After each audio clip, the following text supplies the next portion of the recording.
பின்னானவைகளை மறந்து முன்னானவைகளை நாடி கிறிஸ்து இயேசுவுக்குள் தேவன் அழைத்த பரம அழைப்பின் பந்தய பொருளுக்காக இலக்கை நோக்கி தொடருகிறேன்.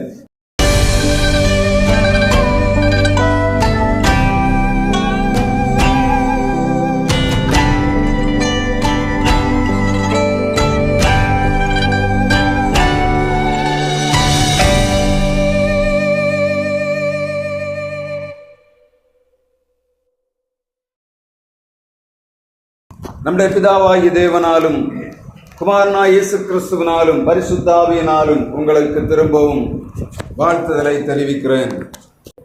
ஒவ்வொரு கிறிஸ்தவனுடைய வாழ்விலும் அறிக்கையிட வேண்டிய வார்த்தை மிக தெளிவாக பிலிப்பிய சபைக்கு பவுல் அப்போஸ்தலன் எழுதுகிறார். நாம் வாசிக்கலாம். பிலிப்பியர் 3ஆம் அதிகாரம். மாம்சத்தின் மேல் நம்பிக்கை வைக்க வேண்டுமானால் நானும் வைக்கலாம். வேறொருவன் மாம்சத்தின் மேல் நம்பிக்கையாய் இருக்க நினைத்தால் நான் அதிகமாக எப்படி செய்யலாம்?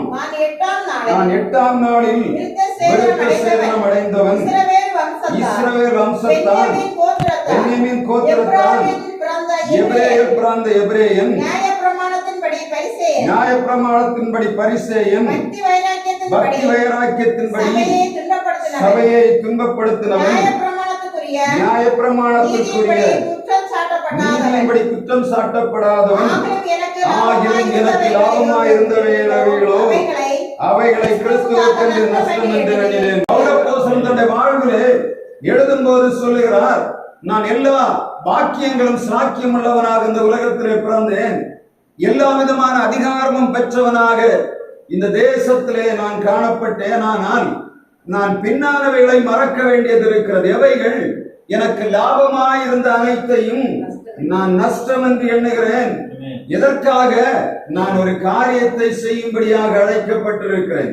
பிலிப்பியர் 3ஆம் அதிகாரம் 13ஆம் வசனம் சொல்லுகிறது, சகோதரரே அதை பிடித்துக் கொண்டேன் என்று நான் எண்ணுகிறதில்லை, ஒன்று செய்கிறேன், பின்னானவைகளை மறந்து முன்னானவைகளை நாடி கிறிஸ்து இயேசுவுக்குள் தேவன் அழைத்த பரம அழைப்பின் பந்தய இலக்கை நோக்கி தொடருகிறேன். ஆங்கிலத்தில் இந்த வார்த்தை சொல்லுகிறது, I pursued a mark for the prize of the கைகாரிக் of God in Jesus Christ என்று சொல்லப்படுகிறது. உலகத்திலே வாழ்கிற ஒரு ஓட்டப்பந்தய வீரனானாலும் சரி, தடகள வீரனானாலும் சரி, எந்த மனிதனுக்குள்ளும் ஒரு கேடய முன்னால் வைக்கப்பட்டிருக்கும். 3 கேடயங்கள் இருக்கும். முதல் பரிசு, 2ஆம் பரிசு, 3ஆம் பரிசு என்று சொல்லி எல்லா மனிதனும் ஓடும் போது தான் முதல் பரிசை பெற்றுக் கொள்ள வேண்டும் என்று சொல்லித்தான் ஓடுவான். எந்த ஓட்டப்பந்தயத்திலே ஓடுகிறவனும் நான் 4ஆம் பரிசை பெற வேண்டும் என்று ஓடுவதில்லை. எப்படி ஆகிலும் முதல் பரிசை பெற்றுக் கொள்ள வேண்டும் என்று சொல்லி ஓடுவதை நாம் பார்க்க முடியும். ஆனால் இந்த ஓட்டக்களத்திலே அநேகர் சோர்ந்து போகிறார்கள். இந்த ஓட்டக்களத்திலே ஒலிம்பிக் போட்டிகளிலே ஜெயித்து வருகிற ஜனங்கள் அவங்களுடைய ஓட்டம் முடிந்தவுடனே அவர்கள் பரிசோதனைக்கு உட்படுத்தப்படுகிறார்கள். அநேக பெரிய வீரர்கள் பரிசோதனை முடிவிலே தங்கள் பரிசுகளை இழந்து போகிறார்கள். காரணம் என்ன? போதை மருந்துகள், வேறு தேவையில்லாத மாத்திரைகளை உட்கொண்டு தங்கள் பலத்தை அதிகரித்தபடியினாலே ஓடி ஜெயித்தார்கள் என்று சொல்லி அந்த பட்டயமானது, அந்த கேடகமானது பறிக்கப்படுகிறது. அதற்கு மாதிரியாகத்தான் பிலிப்பிய சபைக்கு பவுல் அப்போஸ்தலன் எழுதும் போது தன்னுடைய வாழ்வை மாதிரியாக வைக்க வேற யாரையும் காட்டவில்லை. எத்தனையோ பரிசுத்தவான் ஓட்டத்தை சரியாக ஆரம்பித்தார்கள், முடிவிலே சரியாக முடித்தார்களா என்றால் இல்லை. அநேகர் முடிவிலே இழந்து போனதை நாம் பார்க்க முடியும். பின்னானவைகளை மறக்க முடியவில்லை. இஸ்ரவேல் ஜனங்கள் எகிப்தின் அடிமைத்திலிருந்து விடுதலையாகி வருகிறார்கள். யாத்ரா 16ஆம் அதிகாரம் 3ஆம் வசனத்திலே கர்த்தருடைய வார்த்தை சொல்லுகிறது, நாங்கள் எகிப்திலே கிரயமில்லாமல் சாப்பிட்ட இறைச்சியை நினைத்து பார்க்கிறோம் என்று சொல்லுகிறார்கள். அடிமைத்தனத்தில் விடுதலையாக்கப்பட்ட ஜனங்கள் கானானுக்கு நேராக வருகிறார்கள். பாலும் தேனும் ஓடுகிற கானான் தேசம் அவளுக்கு வைக்கப்பட்ட இலக்கு என்பதை மறந்து ஒரு சின்ன சோதனை வந்தவுடனே அவர்கள் சொல்லுகிறார்கள், நாங்கள் எகிப்திலே கிரயமில்லாமல் சாப்பிட்ட இறைச்சியை நினைத்து பார்க்கிறோம், இறைச்சியை நினைத்து பார்க்கிறோம் என்று சொல்லுகிறார்கள். அன்பு சகோதரே, சகோதரியே, வாழ்விலே சுமந்து வருகிற ஒரு நோக்கம் நமக்கு உண்டு. நம்மை ஆண்டவர் அடிமை குடியிலிருந்து அடிமைத்தனத்தில் விடுதலையாக்கி கொண்டு வந்தார். எதற்காக? பரமகானானுக்காக நம்மை அழைத்துக் கொண்டு வந்தார். வழியிலே சின்ன சின்ன சோதனைகள் காணப்படும் போது அங்கே முறமுறக்கிறோமா என்பதுதான் கேள்வி. இஸ்ரவேல் ஜனங்கள் என்னாகும் 11ஆம் அதிகாரம் 5ஆம் வசனத்தில் அந்த வார்த்தை சொல்லப்படுகிறது.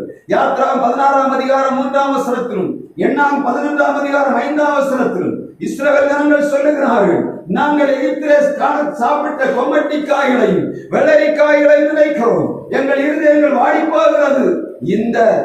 இந்த காரியம் மாத்திரம் மன்னா மாத்திரம்தான் எங்களுக்கு உண்டா என்று கேட்கிறாள். ஆண்டவர் இறைச்சி அனுப்பினார், அவள் சாப்பிடும்படியான இறைச்சி அனுப்பினார். ஆண்டவர் தம்முடைய பிள்ளைகளை கானானுக்கு நேராக நடத்தி கொண்டு வரும்போது அந்த உன்னதமான நோக்கத்தை இழந்து போனபடியினாலே கர்த்தருடைய வார்த்தை சொல்லுகிறது, 10 தடவை வனாந்தரத்திலே பரீட்சை பார்த்த ஒருவரும் கானான் தேசத்தை சுதந்தரிக்க முடியாது என்று சொல்லி ஆண்டவர் மோசேக்கும் யோசுவாவுக்கும் கட்டளை கொடுக்கிறதை நாம் பார்க்க முடியும். யார் யாரெல்லாம் கானான் தேசத்தை சுதந்தரிப்போம் என்று சொல்லி வைராக்கியமாய் நின்ற 2 பேரை தவிர நடத்தி கொண்டு வந்த மோசே கூட அந்த தேசத்துக்குள்ளே பிரவேசிக்க முடியவில்லை. மிக கவனமாக வாழ வேண்டிய காலத்துக்குள்ளே நாம் வந்திருக்கிறோம். நமக்காக வைக்கப்பட்டிருக்கிற லக்கு என்ன? பரமகானம். இவைகளை தகர்த்து போட முடியாது. இன்றைக்கு உலகத்தில் ஏராளமான காரியங்கள் நடந்து கொண்டிருக்கிறது. நம்முடைய பழைய காரியங்களை நாம் நினைத்து பார்ப்போம் என்று சொன்ன எதிர்காலத்தில் ஆண்டவர் நமக்கு வைத்திருக்கிற அந்த உன்னதமான ஆசீர்வாதத்தை நாம் இழந்து போகக்கூடிய சூழ்நிலை உருவாகிறதை கர்த்தருடைய வார்த்தை சொல்லுகிறது. பவுல் அப்போஸ்தலனுக்கு மிக தெளிவாக தெரிந்தது, நான் முன்னாடி பெரிய ஆளாக இருந்தேன், நான் பெரிய பெரிய பெரிய அதிகாரியாக இருந்தேன், இன்றைக்கோ நான் எதற்காக இவைகளை விடுகிறேன்? பின்னானவைகளை மறந்து விடுகிறேன். எதற்காக? எனக்கு ஒரு கோல் வைக்கப்பட்டதற்காக. இரண்டாவதாக சொல்லுகிறார், நான் முன்னானவைகளை நாடுகிறேன், முன்னானவைகளை நான் நாடுகிறேன் என்று சொல்லுகிறேன். பின்னானவைகளை மறக்காவிட்டா முன்னானவைகளை நாம் நாட முடியாது. அநேக நேரங்களிலே நம்முடைய சிந்தனைகளை, நம்முடைய இருதயங்களை, நம்முடைய எல்லா காரியங்களையும் முடக்கி போட நினைக்கிற மிகப்பெரிய காரியம் என்னன்னா, நம்முடைய பழைய காரியங்கள். நான் அன்றைக்கு பெரிய ஆளா இருந்தேன், என்னுடைய கடந்த காலத்தை நினைத்து பார்ப்பேன் என்று சொன்னான். நான் அப்படி இருந்தேன், நான் இப்படி இருந்தேன், நான் இன்றைக்கு இப்படி ஆகிவிட்டேன் என்று சொல்லி புலம்பிக் கொண்டிருக்கிற மனிதர்களை இந்த நாட்களை நாம் பார்த்துக் கொண்டிருக்கிறோம். விழுவது தோல்வி அல்ல, விழுந்து கிடப்பதுதான் தோல்வி.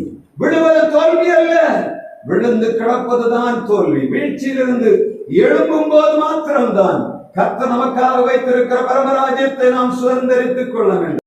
நம்முடைய ஓட்டத்தை திசை திருப்புகிற காரணிகள் ஒரு சிலவற்றை இன்றைக்கு நாம் தியானித்து நம்முடைய ஆண்டவர் நமக்கு வைத்திருக்கிற அந்த பரமராஜ்யத்தை சுதந்திரிக்க முடியாதபடி நம்மை தடைபடுகிற காரியங்களை நாம் கொஞ்சம் தியானித்து விட்டு போவோம் என்று சொன்ன 2 அதிகாரம் 7ஆம் வசனத்திலே பவுல் அப்போஸ்தலன் சொல்லுகிறார், நல்ல போராட்டத்தை போராடினேன், ஓட்டத்தை முடித்தேன், விசுவாசத்தை காத்துக் கொண்டேன், இது முதல் நீதியின் கிரீடம் எனக்காக வைக்கப்பட்டிருக்கிறது சொல்லுகிறார். பவுல் அப்போஸ்தலன் நோக்கம் என்ன?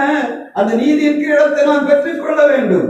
எனவே அவர் பட்ட பாடுகள் கொஞ்ச நஞ்சம் இல்லை. 2 அதிகாரத்திலே 23ஆம் வசனத்தில் சொல்லப்பட்ட காரியம் என்ன? அவர் பட்டிருக்கிற சரீரத்திலே பட்டிருக்கிற எல்லா உபத்திரவங்களும் எழுதப்படுகிறது. அவர் தெளிவாக சொல்லுகிறார், யூதர்களாலே 5 முறை அடிக்கப்பட்டிருக்கிறார். ஒரு தடவை 40 அடிக்கு குறைய 39 அடி 195 அடி அவருடைய சரீரத்திலே பட்டிருக்கிறது. அப்படிதானே? சாதாரண அடி இல்லை, தடியினாலும் 3 தடவை அடித்திருக்கிறாங்க. கப்பல் சேதங்கள் 3 முறை, எல்லா விதமான உபத்திரவங்கள், பிரயாசங்கள், பசி, பட்டினி, நிந்தை, அவமானம் எல்லாவற்றையும் சுமந்தார். எல்லா ஜனங்களும் ஒரு கைதியை அடிக்க வேண்டும் என்று சொன்ன யூத பாரம்பரியத்தின் பிரகாரம் ஒரு மனிதனை 39 அடி அடிக்க முடியும். ஆனால் பவுல் அப்போஸ்தலன் சொல்லுகிறார், யூதர்கள் 5 முறை அடித்தார்கள், 1 குறைய 39 அடி. அப்படியே சரீரம் எப்படி இருந்து யோசித்து பாருங்க. சரீரம் முழுவதும், அவருடைய சரீரம் முழுவதும் காயத்தின் தழும்புகளால்தான் நிறைந்திருந்தது. இயேசு அடிபட்டது போல பவுல் அப்போஸ்தலன் அடிபட்டார். சாதாரணமான அடி அல்ல. எவ்வளவு பெரிய உபத்திரவங்களை அவர் சந்தித்திருக்க வேண்டும். நம்ம சும்மா வாசித்து பார், ஒரு நாளை உட்கார்ந்து யோசித்து பார்த்தாதான் தெரியுது. இப்படிப்பட்ட வாழ்க்கை இந்த உலகத்திலே ஒரு மனிதனும் வாழவில்லை. எந்த பரிசுத்தவானும் பவுல் அப்போஸ்தலன் பட்ட பாடுகள் அவைகளை படவில்லை. அவர் சொல்லுகிறார், எதற்காக? கிறிஸ்துவ நிமித்தம் நான் இந்த எனக்காக கொடுக்கப்பட்ட அந்த பரமராஜ்யம் அதை நான் சுதந்திரித்துக் கொள்ளும்படியாக இந்த பழையவைகளை விட்டு புதிதானவைகளை பெற்றுக் கொள்ளும்படியாக இவ்வளவு உபத்திரவப்பட்டேன் என்று சொல்லுகிறார். உலகத்தில் எந்த மனிதனும் இந்த அளவு அடிபட்டிருப்பான் என்று சொன்னான் அவன் கிறிஸ்துவை மறுதலித்து விட்டு போய்விடத்தான் செய்வான். ஆனால் ஆண்டவருடைய வார்த்தை சொல்லுகிறது, அவர் சொல்லுகிறார், நல்ல போராட்டத்தை போராடினேன், விசுவாசத்தை காத்துக்கொண்டேன், என் ஜீவனை முன்விட்டேன். எதற்காக? எனக்காக வைக்கப்பட்டிருக்கிற நீதியின் கிரீடம் அது ஆயத்தமாய் இருக்கிறது என்பதை உணர்வோடு அவர் வாழ்ந்ததை நம்முடைய கர்த்தருடைய வார்த்தை சொல்லுகிறது. ஒரு மனிதன் ஓடும் போது ஓட்டக்களத்திலே அவனை தடை பண்ணும்படியாக காணப்படக்கூடிய மிக முக்கியமான காரியங்களிலே மிக மிக மிக மிக மிக முக்கியமாக ஆண்டவருடைய வார்த்தை சொல்லுவது என்று சொன்னா, ஒரு மனிதனை தடை பண்ணுகிற மிக முக்கியமான காரியம் அவனுடைய சரீரத்திலே காணப்படுகிற போராட்டங்கள், அவனுடைய ஆவியிலே காணப்படுகிற போராட்டங்கள், அவனுடைய ஆத்மாவிலே காணப்படுகிற போராட்டங்கள், இவைகள் அனைத்தும் ஒரு மனிதனை மிக எளிதாக அவனுடைய ஓட்டக்களத்திலிருந்து அவனை மாற்றிவிட முடியும். எசேக்கியேல் தீர்க்கதரிசன புஸ்தகம் 16ஆம் அதிகாரம் 49ஆம் வசனம் சொல்லுகிறது, இந்த ஆண்டவர் சொல்லுகிறார், சோதோமிலே காணப்பட்ட பாவங்களை மிக தெளிவாக சொல்லுகிறார். இவைகள் தான் இன்றைய காலகட்டங்களிலே நாம் வாழ்ந்து கொண்டிருக்கிற காலகட்டங்களை, கிறிஸ்தவ உலகத்தை மிகவும் அதிகமாக பாதிக்கிற காரியங்கள் இங்கே எழுதப்படுகிறது. வாசிக்கலாமா? எசேக்கியேல் தீர்க்கதரிசன புஸ்தகம் 16ஆம் அதிகாரம் 49ஆம் வசனம். இதோ கர்வமும் ஆகார திரட்சியும் நிர்விசாரமான சாங்கபங்கமும் இவைகளையே சகோதரியான சோதோமின் அக்கிரமம். கர்த்தருடைய வார்த்தை லூக்கா 21ஆம் அதிகாரம் 34ஆம் வசனத்திலே இதே வார்த்தை இயேசு சொல்லுகிறார். கடைசி நாட்களில் எவைகள் நடக்க வேண்டுமோ அவைகள் நடந்து கொண்டிருக்கிற அந்த கடைசி நாட்களே நாம் வந்திருக்கிறோம். ஆண்டவர் இயேசு கிறிஸ்து இதே வார்த்தை இங்கே சொல்லுகிறார், பெருந்தண்ணி, உலக கவலை, களியாட்டுகள் இவைகள் நிறைந்து போனபடியினாலே ஜனங்கள் தங்கள் வாழ்வை திசை திருப்பிக் கொண்டு போகிறதை கர்த்தருடைய வார்த்தை சொல்லுகிறார். லூக்கா 21ஆம் அதிகாரம் 34ஆம் வசனத்தை வாசிக்கலாம். உங்கள் இருதயங்கள் பெருந்தண்டியினாலும் வெறியினாலும் லௌகீக கவலைகளினாலும் பாரமடையாதபடிக்கும் நீங்கள் நினையாத நாளிகளே அந்த நாள் உங்கள் மேல் வராதபடிக்கும் எச்சரிக்கையாயிருங்கள். ஆண்டவராகிய இயேசு கிறிஸ்து சொன்ன காரியங்கள் என்ற காரியங்களில் நடந்து கொண்டு வருகிறது. பெருந்தண்டினா எக்ஸசிவ் ஃபுட் என்று சொல்லப்படுகிறது. அளவுக்கு அதிகமான உணவு. ஓடக்கூடிய ஓட்டத்தை தடை பண்ணுகிற காரணிகள் என்ன? மிகவும் அதிகமான சாப்பாடு. இன்றைக்கு ஜனங்களை காலி பண்ணி கொண்டு கிடக்கிறது. நல்ல மூக்கு முட்டை சாப்பிட்ட உடனே நல்ல தூக்கம் வருகிறது. நல்ல தூக்கம் வரும்போது விதவிதமான இந்த படுக்கைகள் உருவாக்கப்படுவதற்காக மனிதன் நிம்மதியாக தூங்க வேண்டும். ஒரு கட்டில படுத்து பார்க்கிறாங்க. கட்டில முதல்ல படுத்துக் கொண்டிருந்தோம், இப்பொழுது எல்லாம் குஷன் ஆகிவிட்டது. வெளியே சொல்லுகிற டாக்டர்கள் சொல்லுகிறார்கள், இப்பொழுது நீங்க குஷன்ல படுக்காதுங்க, நல்ல தரையில நிமிர்ந்து படுங்க, அல்லது நல்ல பலகையில படுத்து தூங்குங்க, உங்க சரீரத்துக்கு மிகுந்த ஆரோக்கியம் என்று சொல்ல. நான் மனுஷன் அப்படி இல்லை, பகல ஃபுல்லா கஷ்டப்பட்டுட்டு வரேன், நல்ல சுகமாக தூங்க வேண்டும் என்று சொல்லுகிறார்கள். என்னென்னமோ கண்டுபிடிய கொசு வருது ஒரு பக்கம், என்னென்னமோ பண்ணுகிறார், கொசு வர்த்தி அது இஷ்டத்துக்கு உருவாக்கப்படுகிறது. எப்படியாவது சுகமாக தூங்க வேண்டும். ஆனால் ஆண்டவருடைய வார்த்தை சொல்லுகிறது, அதுவல்ல, உங்களுக்கு எல்லா வாய்ப்பு வசதிகளையும் எதற்காக கொடுக்கிறேன், எல்லா நன்மைகளையும் ஏன் தருகிறேன், நீங்கள் பெருந்தண்டியினாலும் லௌகீக கவலைகளினாலும் குடிவரியினாலும் அழிந்து போக கூடாது, நீங்கள் விழித்திருந்து ஜெபிக்க வேண்டும் என்று சொல்லுகிறார். 21ஆம் அதிகாரம் தொடர்ந்து நீங்க பாத்தீங்கன்னா 34ஆம் வசனத்துக்கு அப்புறம் ஆண்டவர் சொல்லுகிறார், விழித்திருந்து ஜெபியுங்கள். எதற்காக? உங்களை ஆசீர்வதிக்கிற ஆண்டவர் எல்லாவற்றையும் தருகிறார். அந்த பெருந்தண்டியிலே நீங்கள் மூழ்கிவிடக் கூடாது என்று சொல்லுகிறார். நம்ம பார்த்ததுக்கு அநேக நோய்களுக்கு மூல காரணம் என்னைக்கு தான் பெருந்தண்டி தான். நான் சமீபத்தில் ஒரு ஆர்டிகல் படிச்சேன். ஒரு ஆள் சொல்லியிருந்தார், 10 நாள் ஒரு எலி ஒரு கூண்டுக்குள்ள அடைச்சு வைத்து விட்டு வெளியில நல்ல ஸ்வீட்டான ஆகாரத்தை வைத்தார். அவர் சொல்லுகிறார், அந்த எலியை திறந்து விட்டேன், அது முதலாவது பார்த்துட்டு கொஞ்சம் தூரத்துல இருந்து மனத்தை பார்த்து திரும்ப பார்க்குது, 3வது போகுது. அது அந்த பார்வை, அந்த ஸ்மெல், அதுக்கு சேதம் இருக்கா என்று பார்த்து விட்டு திரும்ப அந்த ஸ்மெல்ல தனக்கு கேடல் என்று தெரிந்தவன முதலாவது கை வைக்கும்.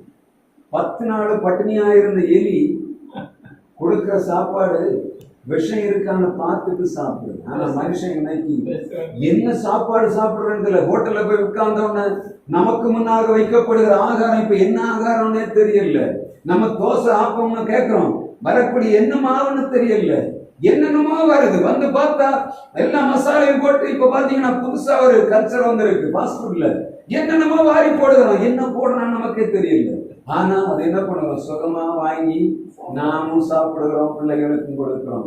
ஒரு 10 நாள் பிள்ளை என்ன பண்ணணும், பிள்ளைகள் நிறைய சாப்பிடும். ஏன்னா அது புதிய ஃபுட்டு, நிறைய சாப்பிடும். வயிற்றுல என்ன ஆகும், சிறு வயதுல பிள்ளைகளுடைய வயிற்றுக்குள்ளே மோசங்கள் உருவாகும். 16 வயதுல நாட்டத்தை.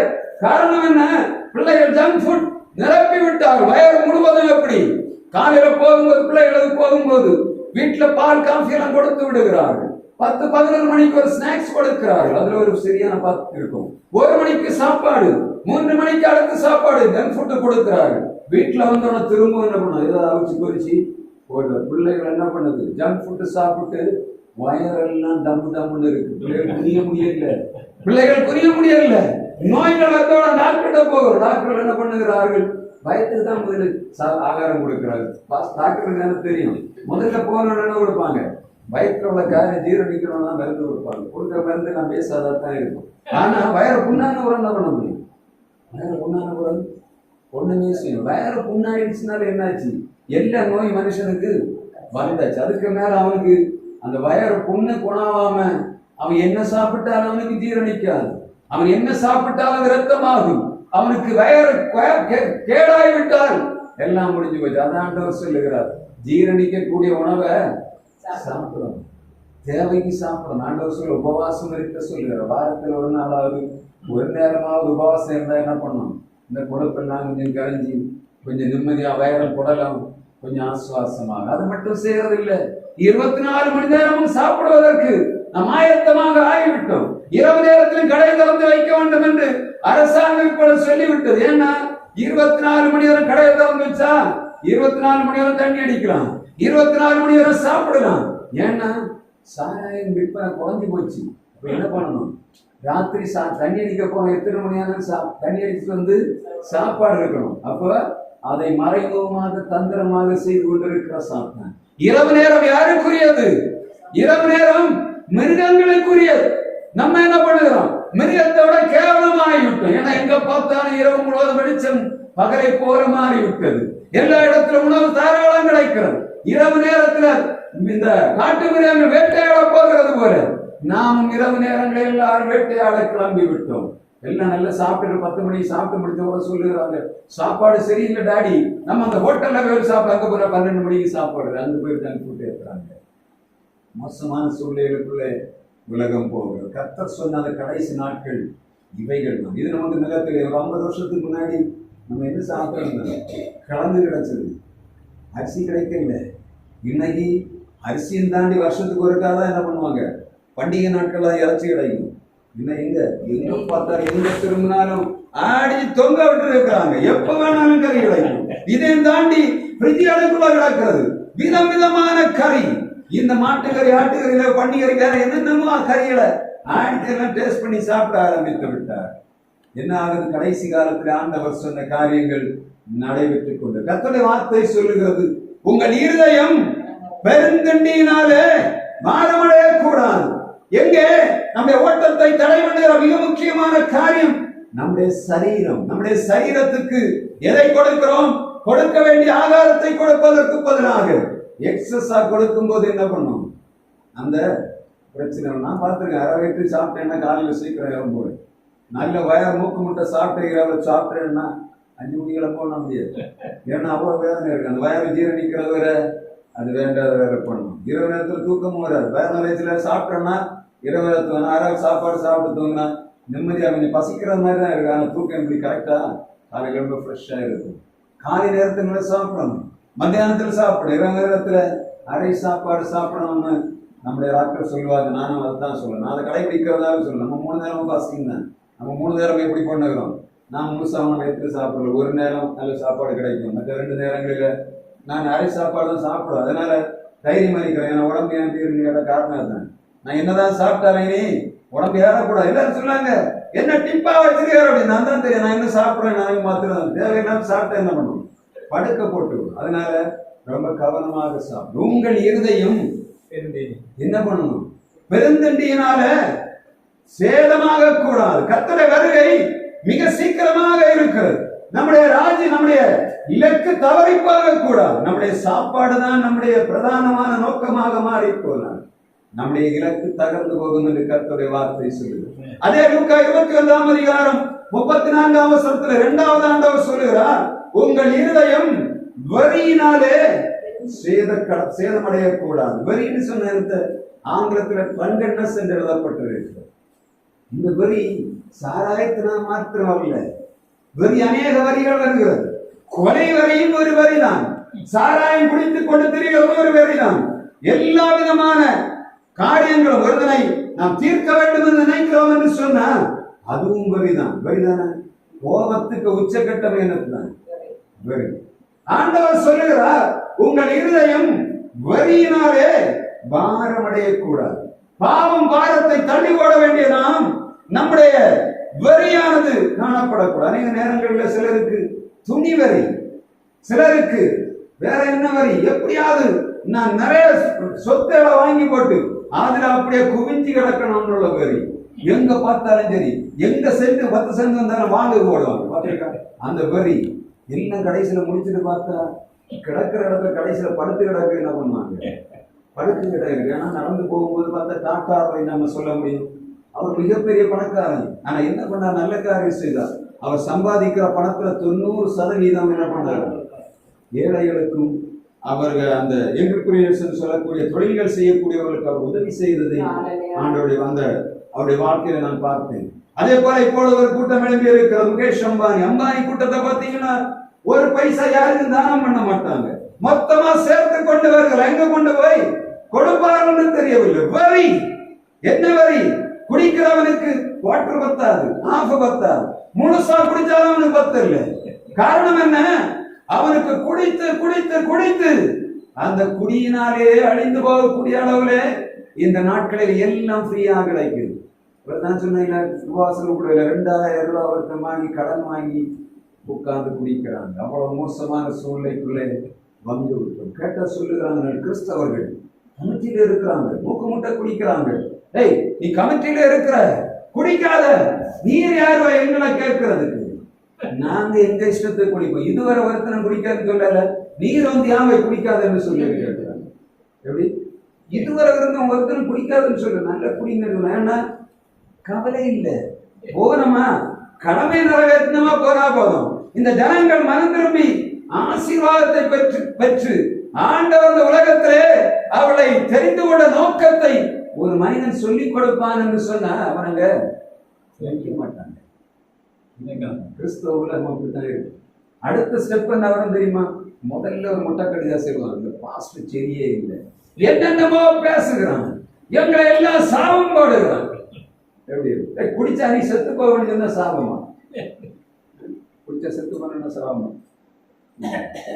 குடிச்சா செத்து போகணும்னு சொல்லாது.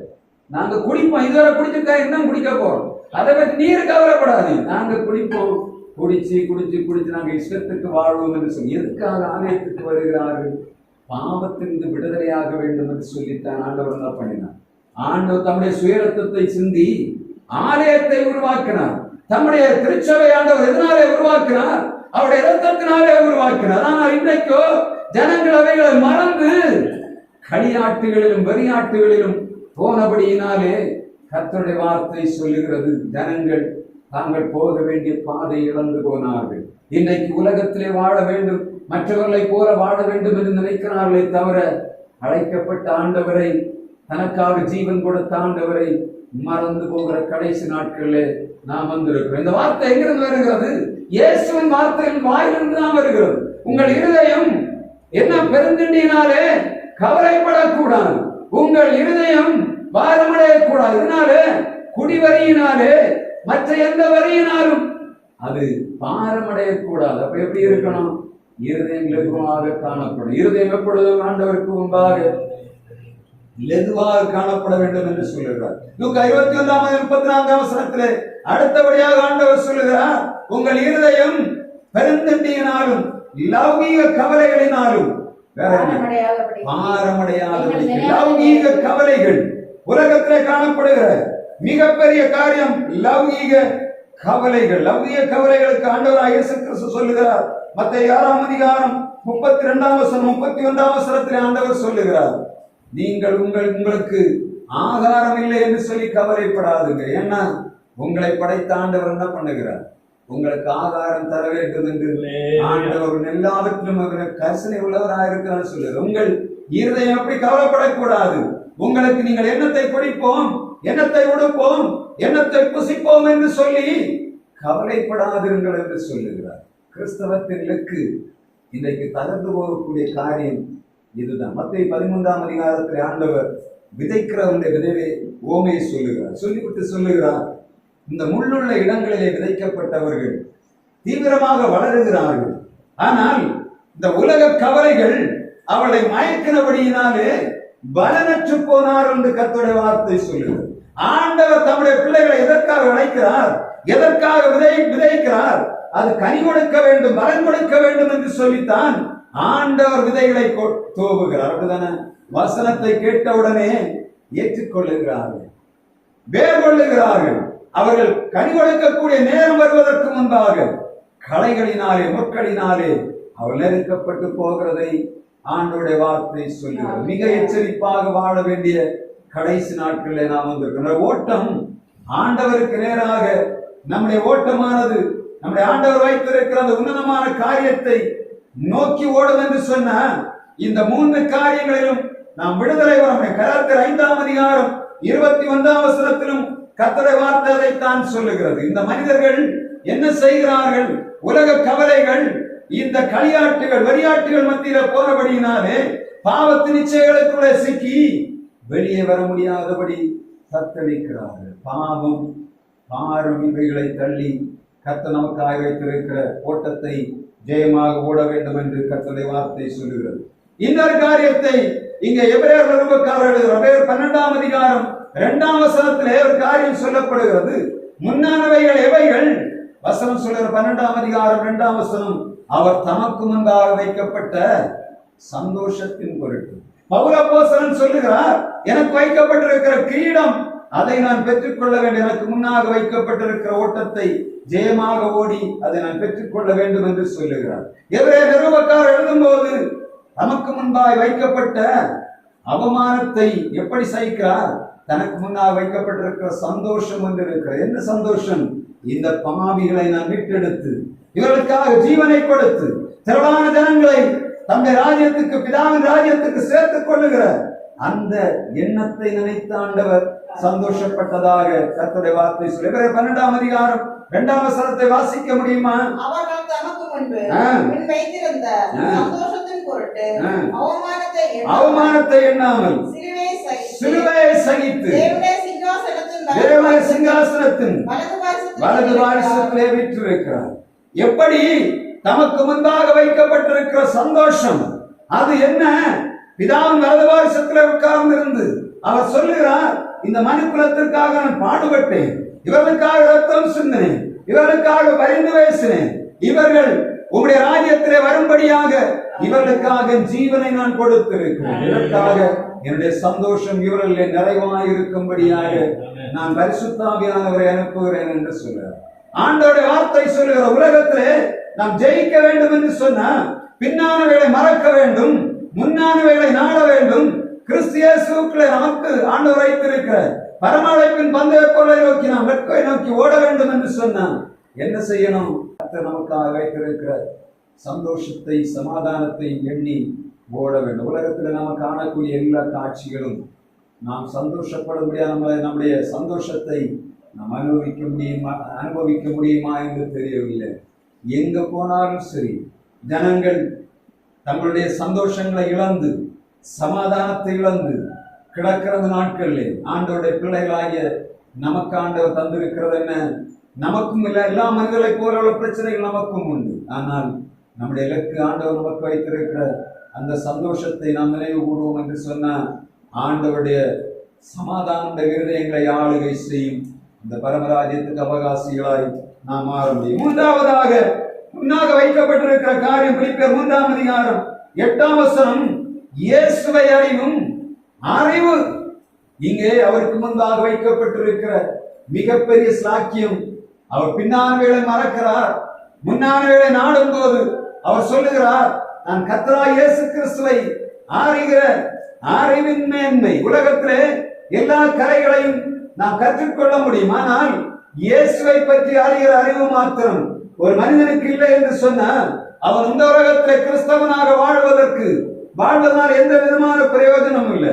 கிறிஸ்தவன் என்று பெயரை வைத்திருக்கலாம், ஆனால் இயேசுவை பற்றி அறியும் அறிவு ஒரு மனிதனுக்கு வேண்டும். அதனால தான் ஒவ்வொரு வாரத்திலும் 2-3 கூட்டங்களை நாங்கள் ஒழுங்குபடி நடத்தி வருகிறோம். வேத வசனத்தை தியானிக்க வேண்டும், இயேசுவை பற்றி அறிய வேண்டும் என்று சொல்லித்தான் வேதம் விதைக்கப்படுகிறது. எல்லா விதங்களிலும் விதைக்கப்படுகிறது.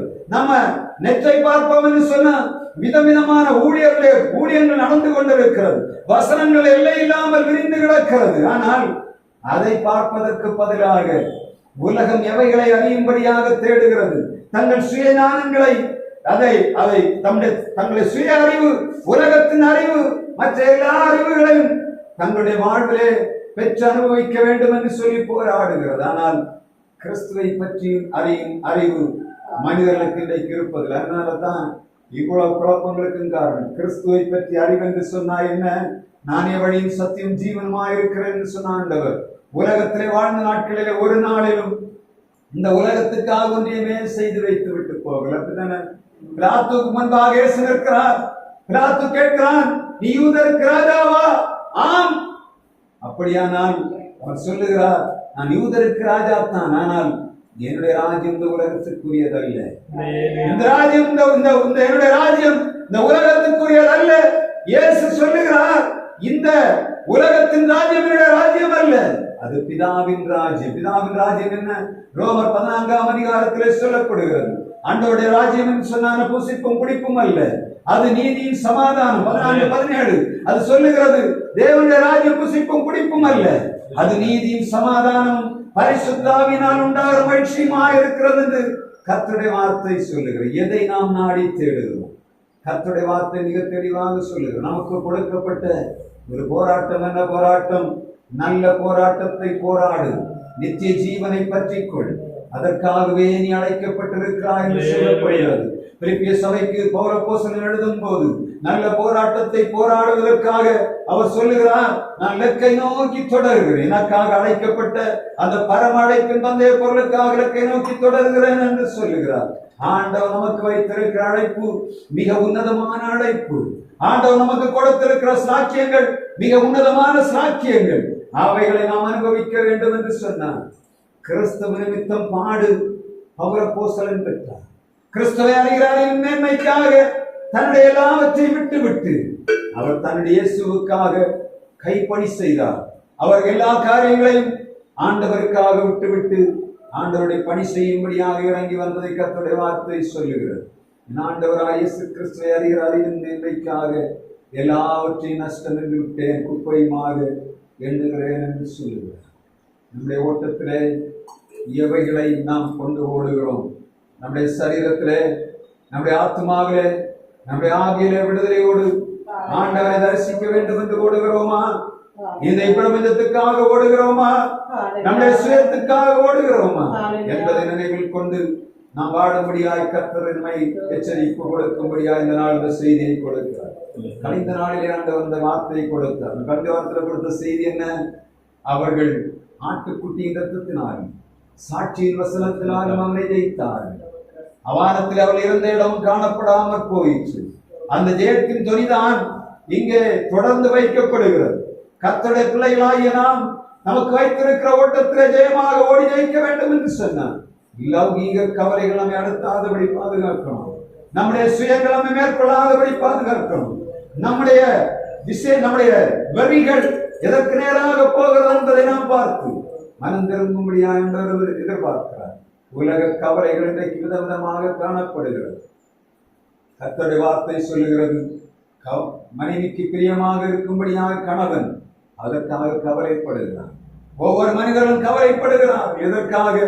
தங்கள் சுயத்துக்காக, இந்த மண்ணுக்காக, தங்களுடைய வருமானங்களுக்காக, எல்லாவற்றுக்காகவும் கவலைப்படுகிறார். ஆத்மாவை பற்றிய கவலை வேண்டும் என்று ஆண்டவர் சொல்லுகிறார். இதற்காக ஆத்மா தன்னை தந்து தேவனிடத்துக்கு போகும்போது அது ஆண்டவரை தரிசிக்கும்படியான நல்ல வாய்ப்போடு போக வேண்டும் என்று சொன்னார். அவர் சொல்லுகிறார், நான் எப்படியாகிலும் மரித்தோர் நிறுத்தப்படும்படியாக, நல்ல பங்கை பெற்றுக் கொள்ளும்படியாக எல்லாவற்றின் நஷ்டம் என்று குப்பை என்று எண்ணுகிறார் என்று சொல்லுகிறார். தேவ பிள்ளைகளாகி நாம் நமக்கு வைத்திருக்கிற ஓட்டத்திலே பொறுமையோடு ஓடும்படியாக லௌகிக கவலைகள், இந்த பெருந்தண்டி, இவைகளிலே நாம் மூழ்கி கிடக்கிறோம் என்று சொன்ன விடுதலையாகி ஆண்டவருடைய நாமத்தை தரிசிக்கும்படியாக நம்முடைய ஓட்டத்தை சரியாய் ஓடுவோமாக.